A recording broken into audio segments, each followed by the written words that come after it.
Hello student, I welcome you all on Quick Eco। तो RPSC assistant professor exam की notification आ चुकी है और मैंने इसके सिलेबस को भी डिस्कस किया है। आप लोग जिसने भी नहीं देखा वो इसी चैनल के प्लेलिस्ट में जाके देख सकते हैं। और आज हम इसके 2021 के प्रीवियस ईयर क्वेश्चंस के बारे में डिस्कस करेंगे और आज हम पेपर 1 के क्वेश्चंस को डिस्कस करेंगे। पेपर 1 में पूरे 150 क्वेश्चन होते हैं, जिसके आज हम सिर्फ 50 क्वेश्चंस को डिस्कस करेंगे, तो इसीलिए ये पार्ट 1 है। तो चलिए स्टार्ट करते हैं। देखिए, इसमें हिंदी इंग्लिश दोनों में आप लोगों को क्वेश्चंस मैं लेके आई हूँ ताकि कोई प्रॉब्लम ना हो हिंदी के बच्चों को भी। फर्स्ट क्वेश्चन है हमारा, which oligopoly model have the same result as the competitive model, यानी कॉम्पिटिटिव मॉडल के जैसा कौन सा ऐसा अल्पाधिकार बाजार है जिसका सेम परिणाम बताता है। तो वो है बार्टर एंड, जो कि सेम रिजल्ट दिखाता है, तो इसलिए हमारा आंसर बी हो जाएगा। नेक्स्ट है, in comparing the Cournot equilibrium with the competitive equilibrium. तो क्रोनॉट इक्विलिब्रियम और कॉम्पिटिटिव इक्विलिब्रियम को जब हम कंपेयर करते हैं तो हमें क्या मिलता है। तो देखिए, हमारे ऑप्शन में both profit and output level are higher in Cournot, तो ऐसा नहीं है। देखिए, क्रोनॉट में क्या होता है, हमारा सिर्फ आउटपुट जो है इंडिपेंडेंट होता है, इंटरडिपेंडेंट होता है, बाकी प्राइस नहीं होता है। इसमें बोथ आउटपुट प्राइस, तो इसलिए ये भी नहीं होगा। प्रॉफिट इज़ हायर, तो प्रॉफिट तो डिपेंडेंट होता ही नहीं है, तो profit is higher and output level is lower. तो इसमें क्या है, आउटपुट लेवल यहाँ पे लोअर होता है क्योंकि आउटपुट लेवल ही इंटरडिपेंडेंट होता है। और क्या है, फॉर्म्स आउटपुट पे ही डिपेंडेंट होता है, तो वही इंक्रीज डिक्रीज होता है, जिसकी वजह से फॉर्म की चॉइस होती है कि वो आउटपुट लेवल को मैक्सिमाइज कर, मतलब आउटपुट लेवल को डिक्रीज करके अपना प्रॉफिट को हायर करे। तो इसलिए हमारा ऑप्शन डी करेक्ट होगा। नेक्स्ट पे चलते हैं कि a situation in which each firm is doing the best it can give what it rival are doing is called. देखिए, इसका मतलब ये गेम थ्योरी से क्वेश्चन है, जिसमें ये पूछ रहा है कि अगर एक जो फर्म है वो अपना बेस्ट कर रहा है, तो क्या मतलब rival, it can give what its rival are doing. तो राइवल जब दोनों विरोधी फर्म, जैसे कि हिंदी में भी देख लेते हैं कि एक फर्म अपनी क्षमता का सर्वोत्तम कर रही है जो वह कर सकती है, यदि अन्य विरोधी फर्म जो कर रही हो को हम दिया हुआ मान ले, तो ये ऐसा सिचुएशन नैश इक्विलिब्रियम में होता है कि जब एक फर्म दी हुई होती है और हम दूसरे फर्म को मान लेते हैं कि ये ऐसी स्थिति है, तो ये नैश इक्विलिब्रियम में होता है। कोऑपरेटिव इक्विलिब्रियम क्या होता है, जब एक फर्म दूसरे फर्म से कोऑपरेट करता है। नॉन कोऑपरेटिव जब वो खुद पे करता है, उसको कोई मतलब नहीं है दूसरे से। और स्टेकलबर्ग इक्विलिब्रियम ये दूसरा इक्विलिब्रियम होता है, तो हमारा ऑप्शन ए करेक्ट हो जाएगा। नेक्स्ट चलते हैं कि देखिए, यहाँ पे एक हमें सिचुएशन दिया है, अब पूछ रहे हैं कि किस तरह के डिस्क्रिमिनेशन का ये सिचुएशन है। तो देखिए, सिचुएशन क्या है कि some groceries store are now offering customer coupon, कि कुछ ग्रॉसरी के स्टोर हैं, जैसे बहुत सारे ऐसे होते हैं ना, कूपन देते हैं, तो वो कूपन ऑफर कर रहे हैं कि which entitle them to a discount on a certain item, और वो कुछ सर्टेन आइटम पे वो डिस्काउंट देंगे उस कूपन के थ्रू ऑन नेक्स्ट विजिट। यानी कि जब भी आप नेक्स्ट, जैसे कि आप किसी मॉल वॉल में जाइए तो आपको एक कोई कूपन देता है कि आप जब नेक्स्ट विजिट पे आएंगे तो कुछ % आपको डिस्काउंट मिलेगा। वही इस क्वेश्चन में ये एग्जाम्पल लिया है। फिर क्या बोल रहा है कि when they go through the checkout line this practice is an example of. तो ये किस तरह के डिस्क्रिमिनेशन का ये पार्ट होता है। तो देखिए, डिस्क्रिमिनेशन में हमने पढ़ा है, बहुत सारे ऐसे पार्ट पढ़े हैं कि first order, second order, third degree या डिस्क्रिमिनेशन, इस तरह के हमने पढ़े हैं। तो ये जो सिचुएशन है ये किस तरह के डिग्री का है, तो ये है थर्ड डिग्री का। देखिए, थर्ड डिग्री पे जो डिस्क्रिमिनेशन होता है वो किसके ग्रुप वाइज होता है। तो कूपन भी किसी हम ग्रुप को ही प्रोवाइड करते हैं, कुछ ग्रुप को यानी कुछ लोगों को प्रोवाइड करते हैं, तो इसलिए थर्ड डिग्री डिस्क्रिमिनेशन है। डिस्क्रिमिनेशन को अगर हम समझना है तो हम ऐसे समझते हैं कि देखिए, जब यूनिट पे डिस्क्रिमिनेशन लगता है तो उसको हम फर्स्ट डिग्री कहते हैं, जब क्वांटिटी पे लगता है तो उसको हम सेकेंड डिग्री कहते हैं, और जी फॉर ग्रुप, और जब जो ग्रुप पे लगता है तो उसको हम थर्ड डिग्री का डिस्क्रिमिनेशन कहते हैं, और जब एम यानी कि मनी के थ्रू में होता है ये तो वो प्राइस डिस्क्रिमिनेशन कहलाता है। तो इस तरह से हम इसको समझ सकते हैं। नेक्स्ट हमारा क्वेश्चन है, if the regulatory agency set a price. अब देखिए, ये प्राइस कौन सेट करता है? कोई रेगुलेटरी एजेंसी है वो प्राइस सेट करता है, और जिसमें AR जो है वो AC के बराबर है। For the natural monopoly output will be, तब आउटपुट क्या होगा? तो जब ऐसा होता है तो आउटपुट हमेशा मोनोपोली वो ग्रेटर होगा, किससे? मोनोपोली प्रॉफिट मैक्सिमाइजेशन लेवल से, क्योंकि यहाँ पे AR मतलब एवरेज रेवेन्यू एवरेज कॉस्ट के बराबर है, यानी कि ये प्राइस के बराबर है। तो इसमें क्या होगा? मोनोपोली का जो ये ग्रेटर होगा, आउटपुट ग्रेटर होगा किससे? मोनोपोली के प्रॉफिट मैक्सिमाइजेशन लेवल से, एंड लेस होगा कॉम्पिटिटिव लेवल से। तो इसलिए हमारा ऑप्शन थर्ड करेक्ट हो जाएगा, यानी कि एकाधिकारी बाजार के लाभ अधिकतमीकरण की मात्रा से अधिक, लेकिन प्रतियोगी बाजार की मात्रा की तुलना में कम होंगे, क्योंकि यहाँ पे प्राइस, एवरेज कॉस्ट और एवरेज रेवेन्यू सब इक्वल है इसीलिए, और ये नेचुरल मोनोपोली का ये कंडीशन है। नेक्स्ट चलते हैं, हमारा क्वेश्चन है, N electric power companies uses block pricing. अब देखिए, इसमें भी हमें डिस्क्रिमिनेशन से क्वेश्चन पूछा है, तो यानी कि डिस्क्रिमिनेशन से क्वेश्चंस बहुत ही हमें ध्यान से पढ़ने हैं कि कितने तरह के डिस्क्रिमिनेशन होते हैं और उसके क्या क्या एग्जाम्पल्स होते हैं। तो एग्जाम्पल से क्वेश्चन देखिए पूछा है, ये an electric power companies uses block pricing for electricity sale, यानी कि इलेक्ट्रिसिटी सेल के लिए ब्लॉक प्राइसिंग का यूज़ किया जा रहा है। Block pricing N example of, देखिए ब्लॉक प्राइसिंग का मतलब होता है कि किसी क्वांटिटी के ऊपर हम लगाते हैं। तो जब हम क्वांटिटी के ऊपर लगाते हैं, यानी कि इलेक्ट्रिक पावर की कुछ यूनिट पे इतना होगा, फिर इतने यूनिट से इतना करेंगे तो इतना चार्जेस लगेंगे। तो जब इस तरह से हमारे ऊपर चार्ज लगाया जाता है तो हम उसको बोलते हैं second degree of price discrimination, यानी कि प्राइस डिस्क्रिमिनेशन की सेकेंड डिग्री हमसे ली जा रही है। तो इसका वैसे भी याद रखिएगा, सेकेंड डिग्री का अक्सर जो है इलेक्ट्रिसिटी से रिलेटेड एग्जाम्पल होता है, और थर्ड डिग्री का अगर हमें पूछा तो अक्सर ग्रुप से रिलेटेड एग्जाम्पल होता है। और जब फर्स्ट डिग्री का पूछे तो इसमें कंज्यूमर के पास किसी भी तरह का सरप्लस बचता ही नहीं है, यानी कि कंज्यूमर जीरो सरप्लस में होता है, कभी कभी कंज्यूमर माइनस सरप्लस पे भी चला जाता है, तो वो फर्स्ट डिग्री प्राइस डिस्क्रिमिनेशन का पार्ट होगा।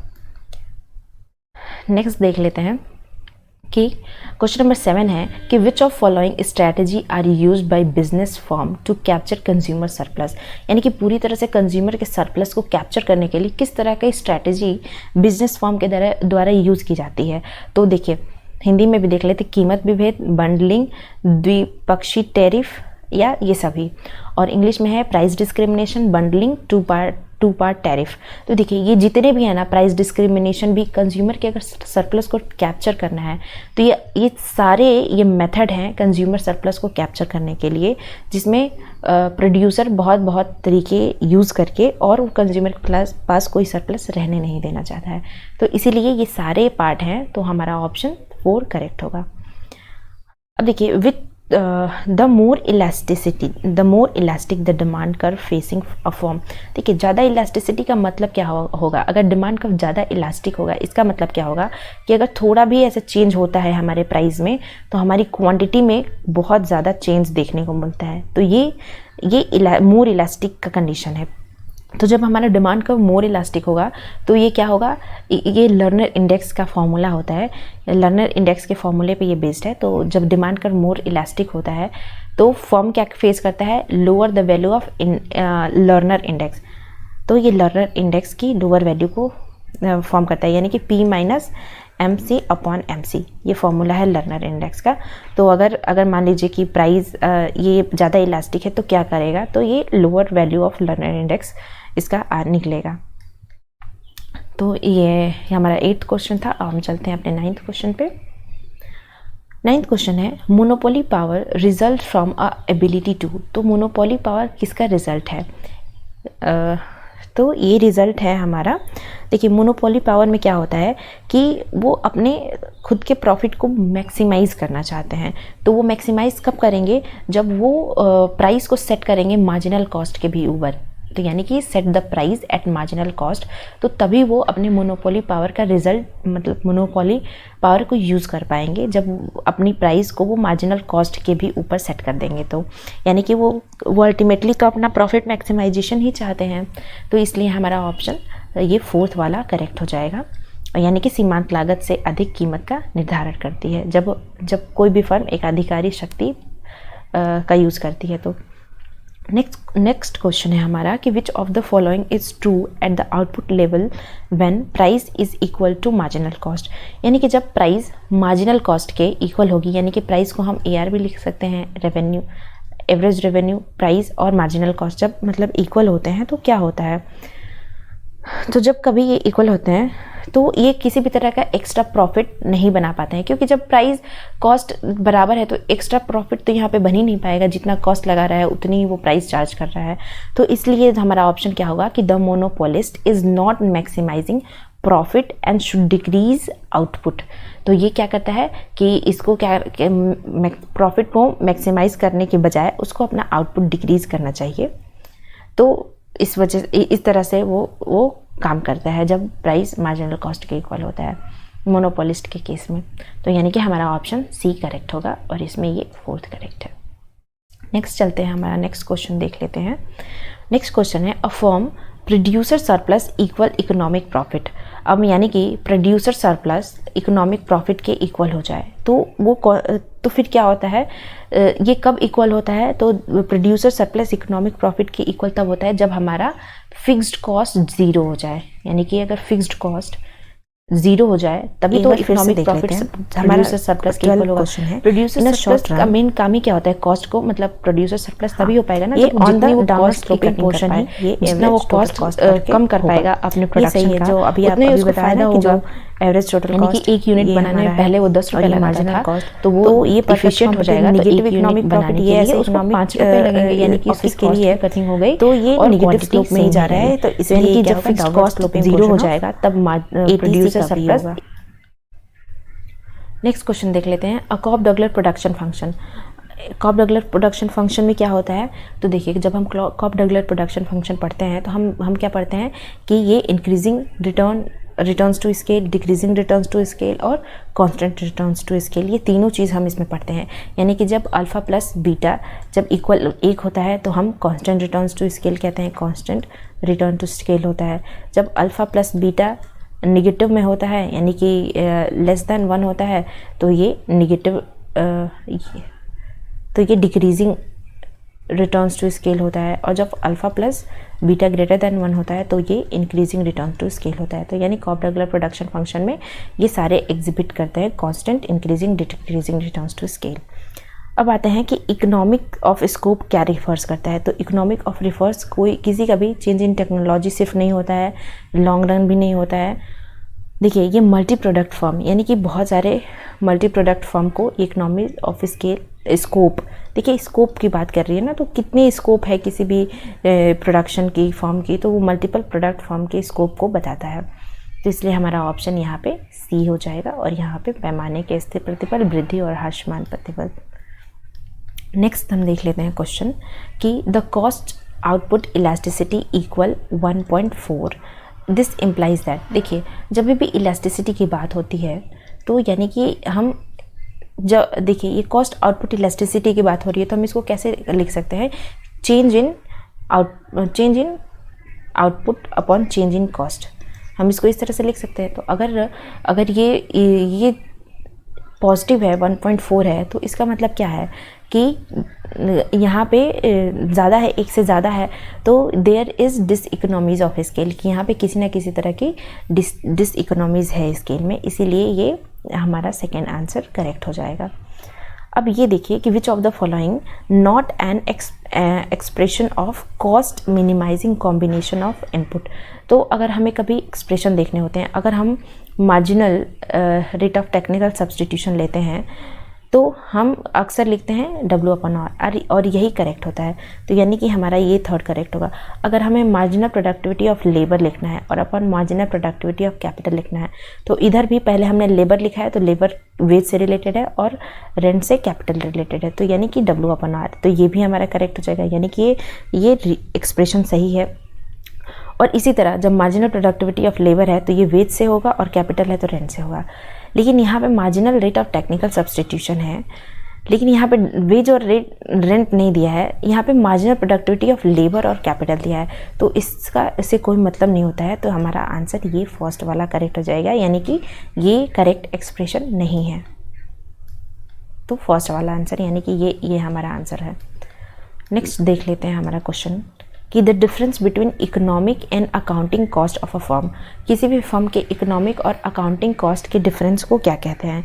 तो ये क्या है, तो इसके डिफरेंस को कहते हैं the opportunity cost of the factors of production that the firm own.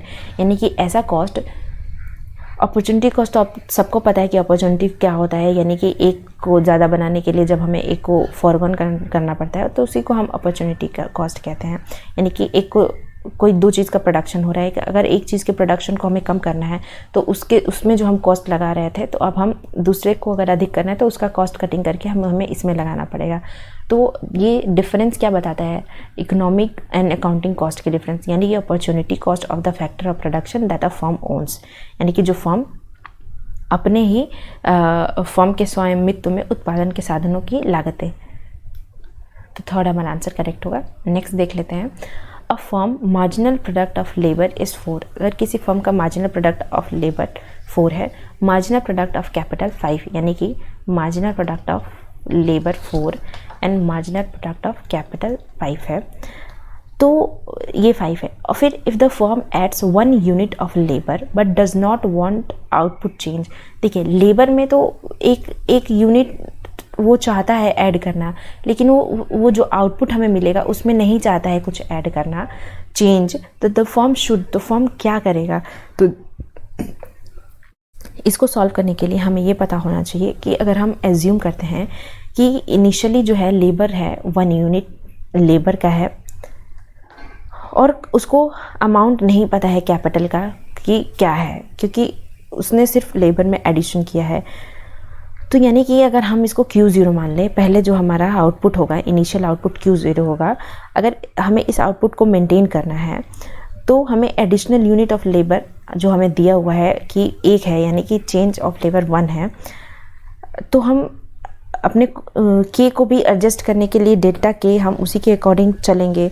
तो अगर हमें आउटपुट अनचेंज चाहिए तो हमें आउटपुट को यहाँ पे 0 करना पड़ेगा। तो इस तरह से हमारा जो डेल्टा, अगर हम यहाँ पे लिखते हैं कि डेल्टा K जो होगा हमारा 4/5 0.8, यानी कि हम यहाँ पे अगर रखते हैं कि output is equal to marginal propensity of labour upon MPK। तो अगर हम इसमें चेंज करते हैं तो हमें इसमें भी चेंज करना होगा। हमें ये पता है 4/5 है और ये हमें पता है कि तो 4/5 है, तो डेल्टा K कितना हो जाएगा 0.8, मतलब कैपिटल हमारा क्या हो जाएगा 0.8, हम उसी के अकॉर्डिंग चेंज करेंगे। तो यानी कि इसका मतलब क्या हो गया कि फर्म को क्या रिड्यूस करना पड़ेगा? कैपिटल रिड्यूस करना पड़ेगा, वो भी किससे? 0.8 यूनिट से। यानी कि एक यूनिट मतलब किसी भी आउटपुट को अनचेंज किए बिना हम 1 यूनिट एडिशनल लेबर के हायर कर रहे हैं और रिड्यूस क्या कर रहे हैं? कैपिटल, वो भी कितने यूनिट से? 0.8 यूनिट से। तो यानी कि इसका मतलब क्या हो गया कि हम क्या यूज़ करेंगे? तो firm should use 0.8 fewer unit of capital. तो इसलिए हमारा आंसर ये सेकंड सही होगा। नेक्स्ट क्वेश्चन देख लेते हैं। The optimum level of pollution emission. अगर optimum level of pollution emission होता है तो वो क्या होता है? क्या ये 0 होता है? क्या अगर where the marginal external benefit is 0, क्या वहाँ पे होता है जहाँ पे एक्सटर्नल बेनिफिट 0 होता है? या अगर where marginal external cost equal to marginal external benefit, या अगर where the marginal external cost equal to marginal cost of abatement. तो देखिए, जहाँ भी अगर हमें ऐसे क्वेश्चन मिलते हैं कि optimum level of pollution emission की बात होती है, तो वहाँ पे जो मार्जिनल एक्सटर्नल कॉस्ट है वो इक्वल होगा मार्जिनल कॉस्ट ऑफ एम्बेटमेंट, मतलब कि उपशमन। यहाँ पे अगर हिंदी में देखें तो यानी कि ये दोनों equal benefit, marginal external cost और एक्सटर्नल मार्जिनल बेनिफिट, ये दोनों इक्वल होने चाहिए। तो इसलिए हमारा ये फोर्थ करेक्ट होगा, यानी कि इसमें जहाँ सीमांत लागत उपशमन की सीमांत लागत बराबर हो। नेक्स्ट क्वेश्चन चलते हैं कि when sellers have more information about a product then buyer do we should expect. देखिए, जब ये हमारा एसिमेट्रिक इन्फॉर्मेशन से रिलेटेड ये क्वेश्चन है कि जब सेलर को, यानी कोई भी सेलर है, अगर उसको ज़्यादा इन्फॉर्मेशन होती है बायर से, तो वी डू, हम क्या करते हैं कि मतलब कि हमें निगेटिव बताना है कि एक्सेप्ट। तो seller get higher price for their goods than they could otherwise. क्या सेलर को हायर प्राइस मिल जाता है अगर उसको पता होता है? तो ये बात तो सही है, तो यानी कि ये हमारा आंसर नहीं होगा क्योंकि ये सही है। क्या buyer to pay lower price for a good than they would otherwise? तो क्या बायर को लोअर प्राइस किसी भी गुड का पे करना होता है? तो ये बात भी सही है कि जब हमें सेलर के पास ज़्यादा इन्फॉर्मेशन होती है तो वो जो बायर है वो pay lower price for a good then they would otherwise. क्रेता को कम कीमत उस उत्पाद की देनी होगी जितना वे देते हैं। तो ये तो ऐसे हमेशा नहीं होता है। एक बार इसको हम देख लेते हैं क्या बोल रहा है। फिर high quality goods to drive low quality goods out of the market. तो देखिए, ये इसमें सेलर और बायर का कोई वो नहीं होता है। ये दूसरे जो हम नेक्स्ट क्वेश्चन करेंगे उसमें देखेंगे कि किसका पार्ट है। और lower qualities goods to drive higher qualities out of the market. तो इसमें क्या होता है कि देखिए, जब किसी सेलर के पास ज़्यादा इन्फॉर्मेशन होती है बायर से, तो ये ज़्यादा करेक्ट आंसर लग रहा है। ये भी हो सकता था लेकिन बट ये ज़्यादा करेक्ट है कि lower quantity of goods to drive higher quantity goods out of the market.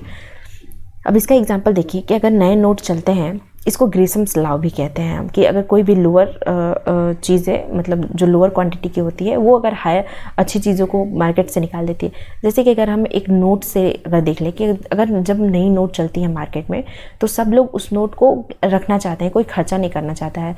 और उसके बदले क्या होता है कि नई नोट तो चलती है लेकिन वो सब लोग होल्ड करके रख लेते हैं सारी नोटों को।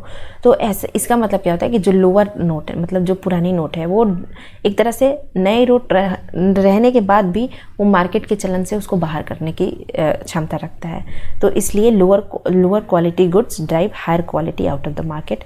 तो ये आई थिंक ये बेस्ट एग्जाम्पल था आप लोगों को ये समझने के लिए। तो ऑप्शन 4 इसका करेक्ट होगा। नेक्स्ट देख लेते हैं कि which of the following represent example of adverse selection. तो देखिए, एडवर्स सिलेक्शन का मतलब क्या होता है कि जब कोई मतलब उसको, ये अक्सर इंश्योरेंस मार्केट में देखा जाता है कि इंश्योरेंस वालों को नहीं पता कि कैसे लोग उनके पास आ रहे हैं। वो तो इंश्योरेंस लेने आते हैं लेकिन उनको क्या पता कि वो सोचते हैं कि हम एक बार इंश्योरेंस ले लिए, अब हमें कोई दिक्कत नहीं, अब हम कुछ भी कर सकते हैं।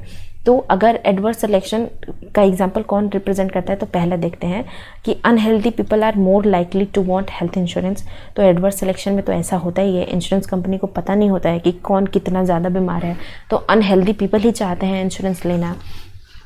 तो एक तरह से ये इंश्योरेंस मार्केट के लिए घाटा है क्योंकि वो पीपल कम मर जाए और इंश्योरेंस मार्केट को ज़्यादा से ज़्यादा पैसे पेमेंट करने पड़ सकते हैं।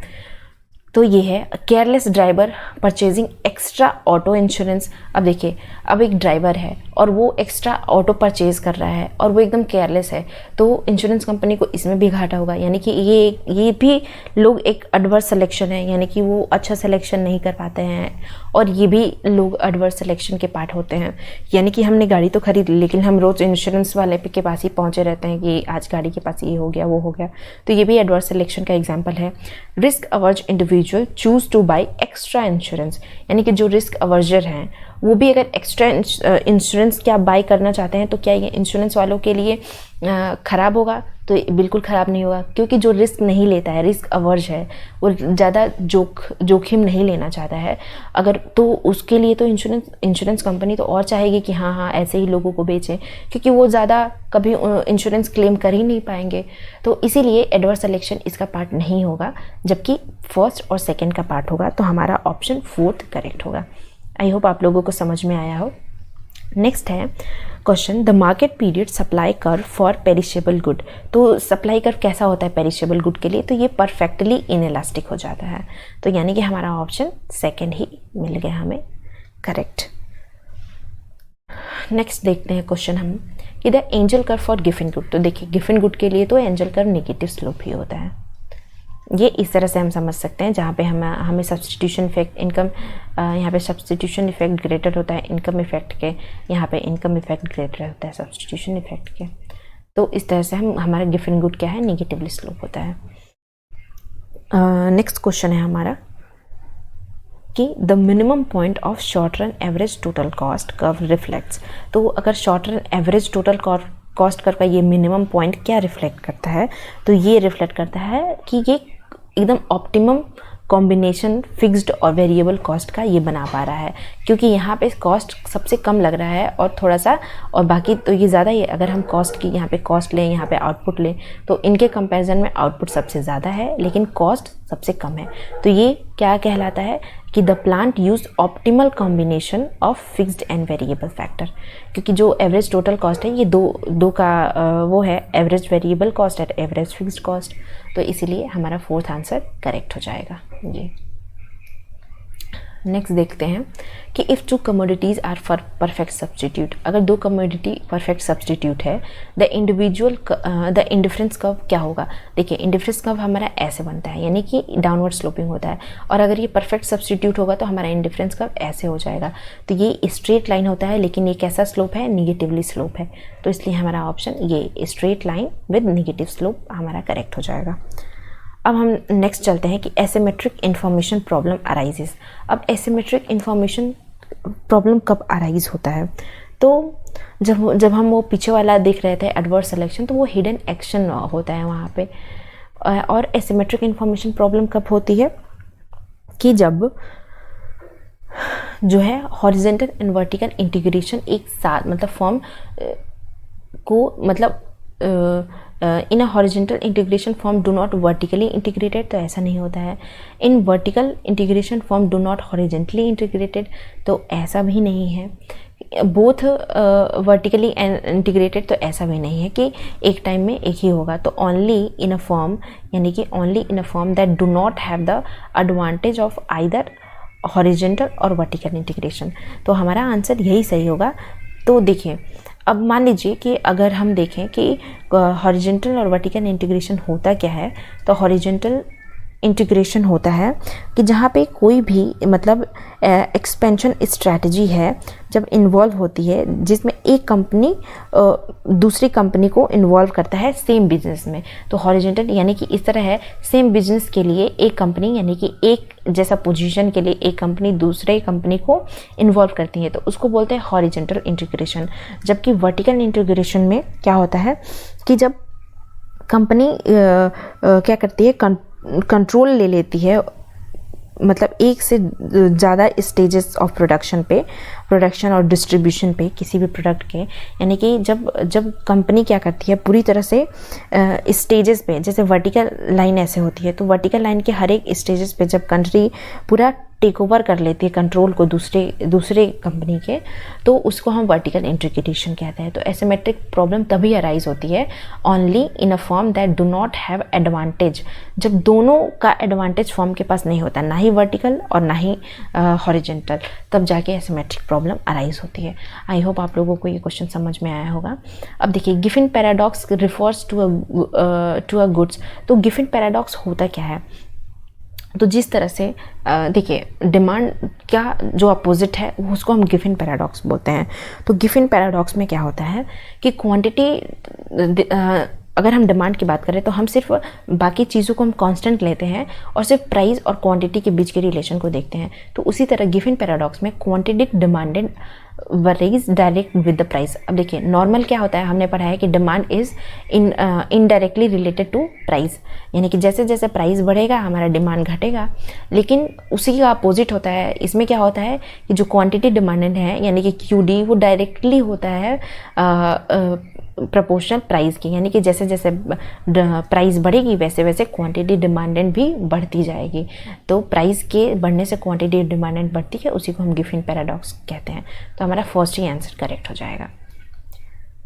नेक्स्ट क्वेश्चन देख लेते हैं कि ग्रॉस फिक्स्ड कैपिटल फॉर्मेशन यानी कि GFCF, gross fixed capital formation is other part of investment along with the part of. तो देखिए ग्रॉस फिक्स्ड कैपिटल फॉर्मेशन की बात करता है, तो ये जो है ये हमेशा हम स्टॉक की बात करेंगे।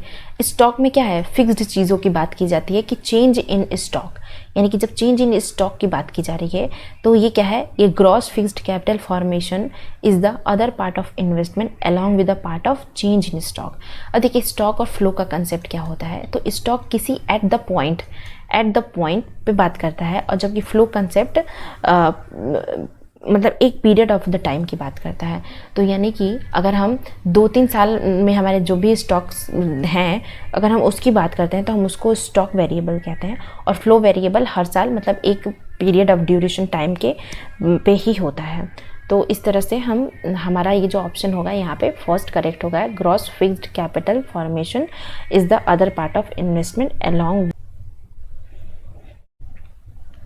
तो अब चलते हैं हम अपने नेक्स्ट क्वेश्चन पे कि 29 पे कि in a fractional reserve banking system and increase in reserve requirements. तो क्या ये increase both the money multiplier and money supply, क्या ये दोनों को इंक्रीज करता है? देखिए रिजर्व, कोई भी रिजर्व अगर इंक्रीज होती है रिजर्व बैंकिंग सिस्टम में, अगर किसी भी रिजर्व का फ्रैक्शन इंक्रीज होता है, जैसे कि रिजर्व रिक्वायरमेंट का फ्रैक्शन अगर इंक्रीज होता है, तो इसका मतलब क्या है कि अगर इंक्रीज रिजर्व रिक्वायरमेंट, अगर रिक्वायरमेंट इंक्रीज हो गई यानी कि पैसे ज़्यादा से ज़्यादा रिजर्व बैंक को जाने लगे, तो इसका मतलब क्या होगा कि लोगों के पास जो पैसे हैं, मनी की सप्लाई है वो कम हो गई।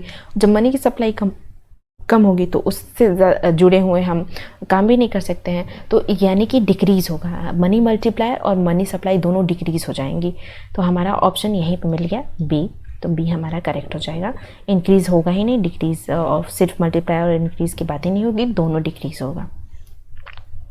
नेक्स्ट देखते हैं हम कि the economy's two most important financial market are. तो इकोनॉमी के फाइनेंशियल मार्केट होते क्या हैं, तो हमें पता है कि बॉन्ड मार्केट होते हैं और स्टॉक मार्केट होते हैं।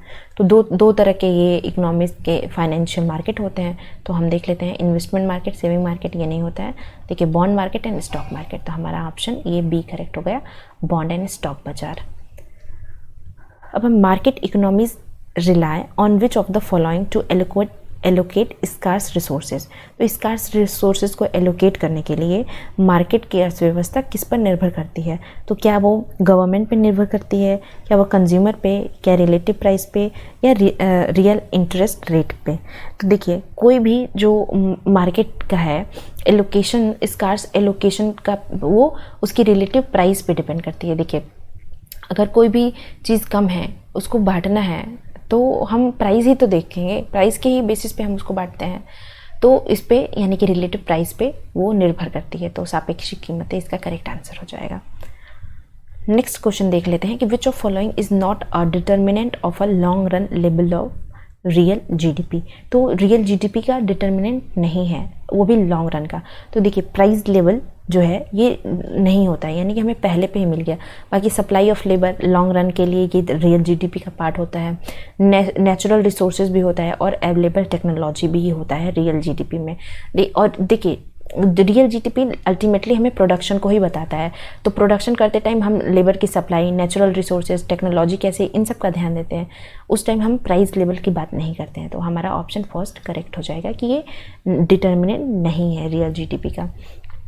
अब देखिए wealth effect interest rate effect and exchange rate effect are all explanation for, तो ये तीनों किसका एक्सप्लेनेशन है, हमें ये पूछ रहा है। तो the slope of short run aggregate supply, तो सप्लाई की तो बात ही नहीं है इसमें। देखिए इंटरेस्ट रेट इफेक्ट है, एक्सचेंज रेट इफेक्ट है, तो इसमें सप्लाई की कोई बात नहीं होगी। द स्लोप ऑफ फिर से एग्रीगेट सप्लाई, तो सप्लाई की कोई बात ही नहीं है।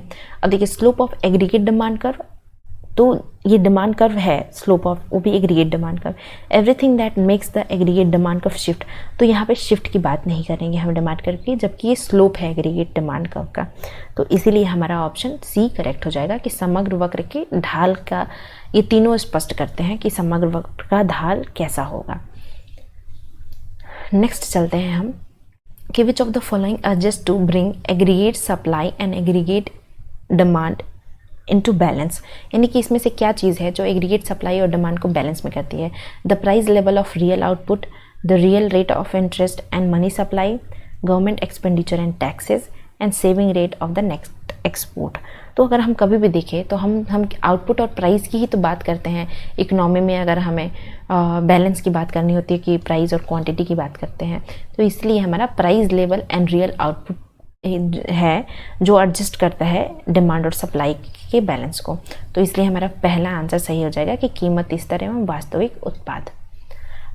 नेक्स्ट है ड्यूरिंग डिप्रेशन, तो देखिए डिप्रेशन की कंडीशन में क्या, ड्यूरिंग रिसेशन की कंडीशन में क्या होता है कि जो भी प्रोडक्शन मतलब बिल्कुल भी निगेटिव ग्रोथ में चला जाता है तो वर्कर्स को लेड ऑफ यानी कि निकाल दिया जाता है, तो ये बात सही है। फैक्ट्रीज निष्क्रिय हो जाती है तो कई सारी फैक्ट्रीज क्या होगी, बंद हो जाती हैं। And firm are find they are unable to sell all the produce, यानी कि फर्म क्या करते हैं, उनको ये पता चल जाता है कि जितना वो उत्पाद करने हैं वो नहीं बेच सकते हैं। तो रिसेशन की कंडीशन में ये तीनों चीज़ें होती हैं, तो इसलिए all of these are correct answer. Next चलते हैं क्वेश्चन कि the deviation of unemployment from its natural rate is called.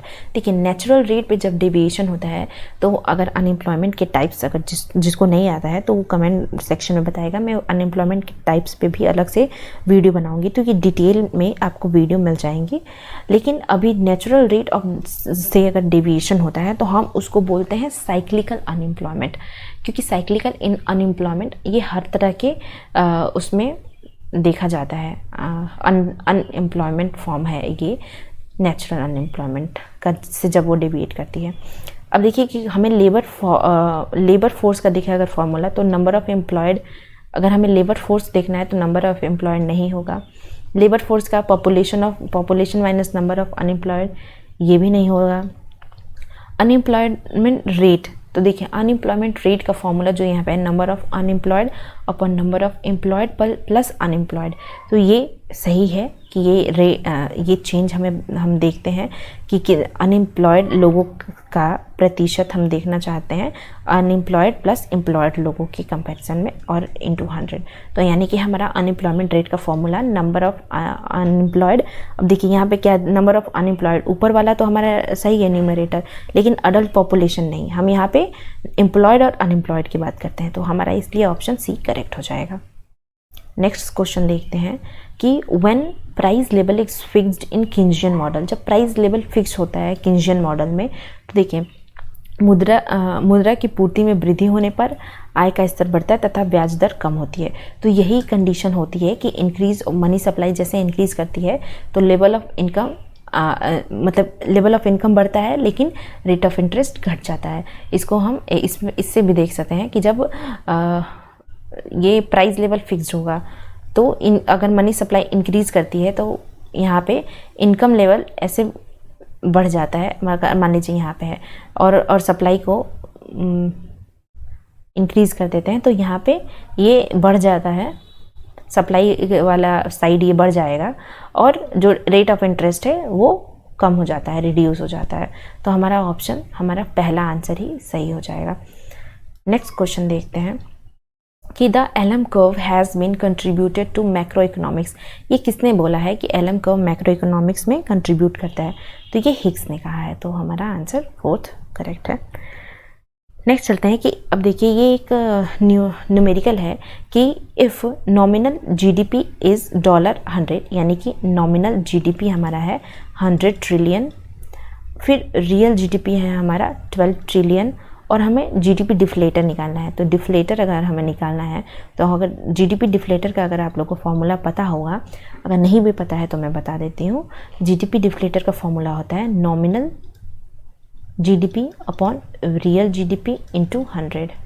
ठीक, तो अगर हम इसी फॉर्मूले में नॉमिनल अपॉन रियल इंटू 100 के फॉर्मूले में अगर हम इस वैल्यू को पुट कर देते हैं, तो यहाँ पे मैं कर देती हूँ, तो ये हो जाएगा नॉमिनल जीडीपी 10 ट्रिलियन है अपॉन रियल जीडीपी 12 ट्रिलियन है और इंटू 100, अरे सॉरी ये 1000 नहीं 100। तो जब हम इसको सॉल्व करेंगे तो ये 1000 हो जाएगा अपॉन 12, और जब हम इसको सॉल्व करेंगे तो ये आएगा 83.33।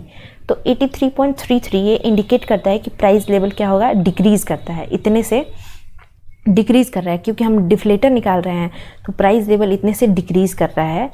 और कितने ईयर से बेस ईयर, तो अब देखिए अब हम इसमें अगर बेस ईयर निकालना होता है तो हम 100 से मतलब ये जो हमारी वैल्यू आई है 83.33, इसको हम 100 से माइनस कर देंगे 83.33। तो जब हम माइनस करेंगे तो ये हमारा आ जाएगा 16.666। तो इस तरह से आएगा। तो हमें परसेंटेज में देखना है तो ये 16.66, तो हम 16.67% इसको राउंड ऑफ करके लिख सकते हैं। तो यानी कि ये हमारा पहले ही नंबर पे है कि 83.33 and this indicator that the price level has decrease by, तो प्राइस लेवल कितने से डिक्रीज हो रहा है, 16.67% से सिंस द बेस ईयर। तो हमारा पहला वाला ही आंसर करेक्ट हो जाएगा।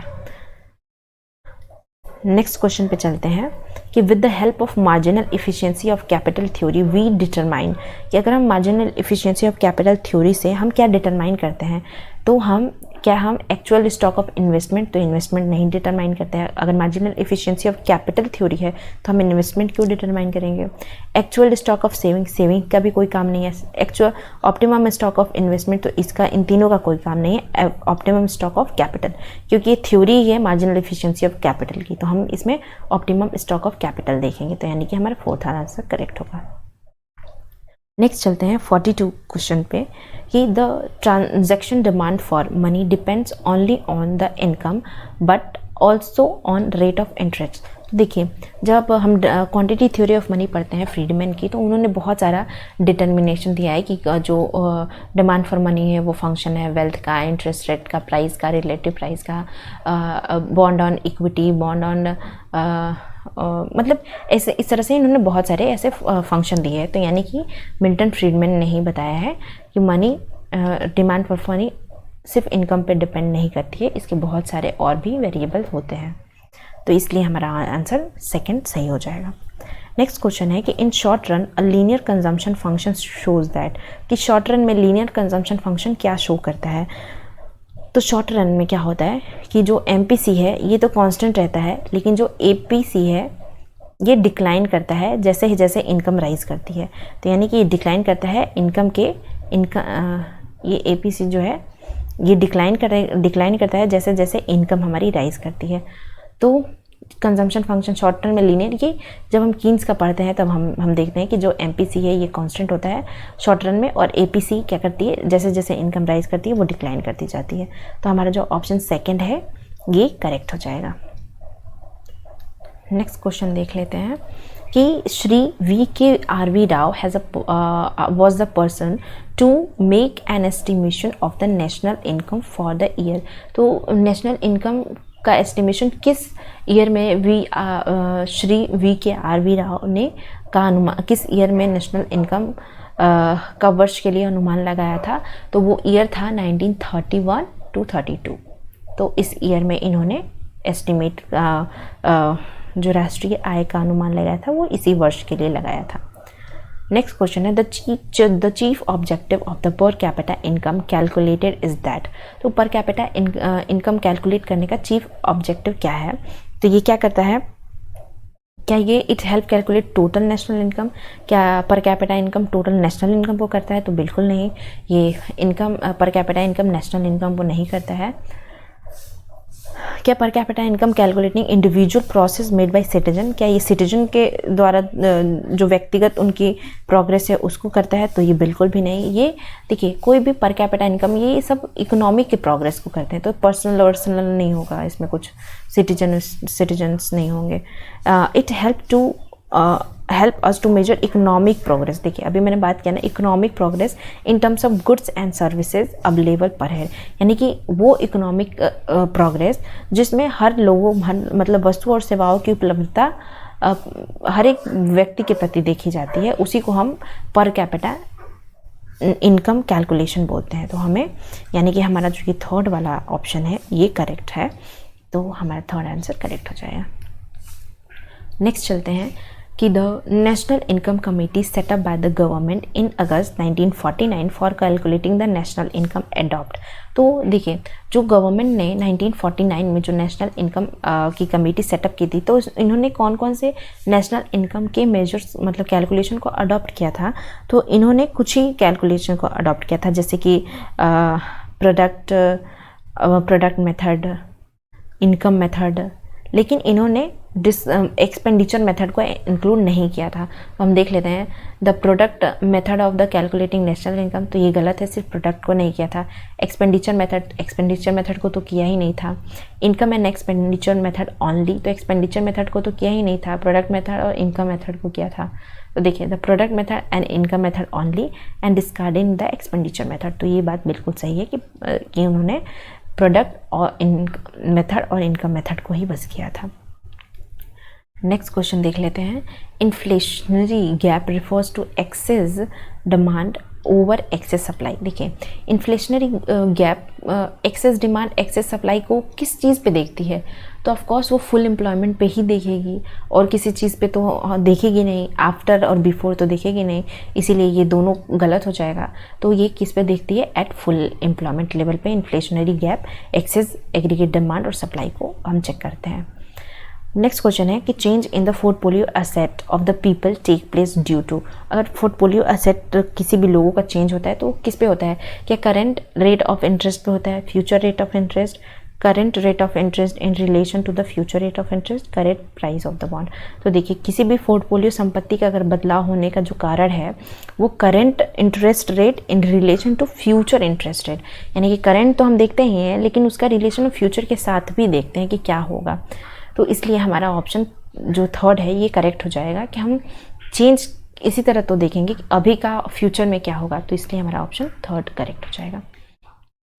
नेक्स्ट क्वेश्चन है, हमें दो स्टेटमेंट दिए हुए हैं कि rate of growth of a GDP exhibit the economic performance. अभी मैंने बताया कि जो जीडीपी का ग्रोथ है ये हम इकोनॉमिक के परफॉर्मेंस को ही देखने के लिए करते हैं, ना ही इसमें पर्सनल, ना ही सिटीजन, ना ही किसी और के परफॉर्मेंस को देखा जाता है। तो ये बात तो सही है।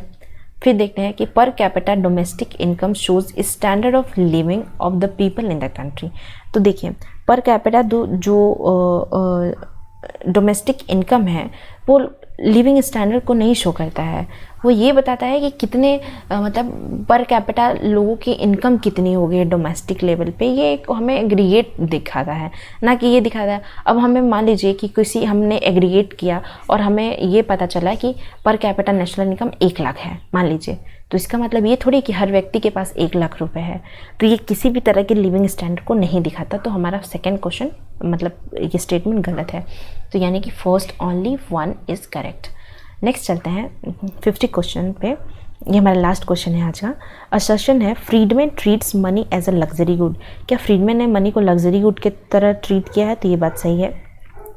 It serves as a medium of exchange, तो मनी का तो काम ही है कि एक्सचेंज की तरह करे, लेकिन मनी ऑफ एक्सचेंज इसीलिए ट्रीट किया है मतलब अब ये दोनों तो कहीं से मैच नहीं कर रहे हैं, क्योंकि ये मीडियम ऑफ एक्सचेंज की बात कर रहे हैं, वो लग्जरी की बात कर रहा है। तो मनी मीडियम ऑफ एक्सचेंज भी और फ्रीडमैन ने उसको लग्जरी गुड भी माना है, तो इंडिविजुअली ये दोनों करेक्ट है, लेकिन करेक्ट एक्सप्लेनेशन नहीं है। इसीलिए हमारा जो both A and R true but R is not a correct explanation, ये एकदम सही है। तो आज के लिए बस इतना ही। इसके बाद वाले जो क्वेश्चंस हैं वो मैं कल लेके आऊँगी। तो thank you so much and stay tune.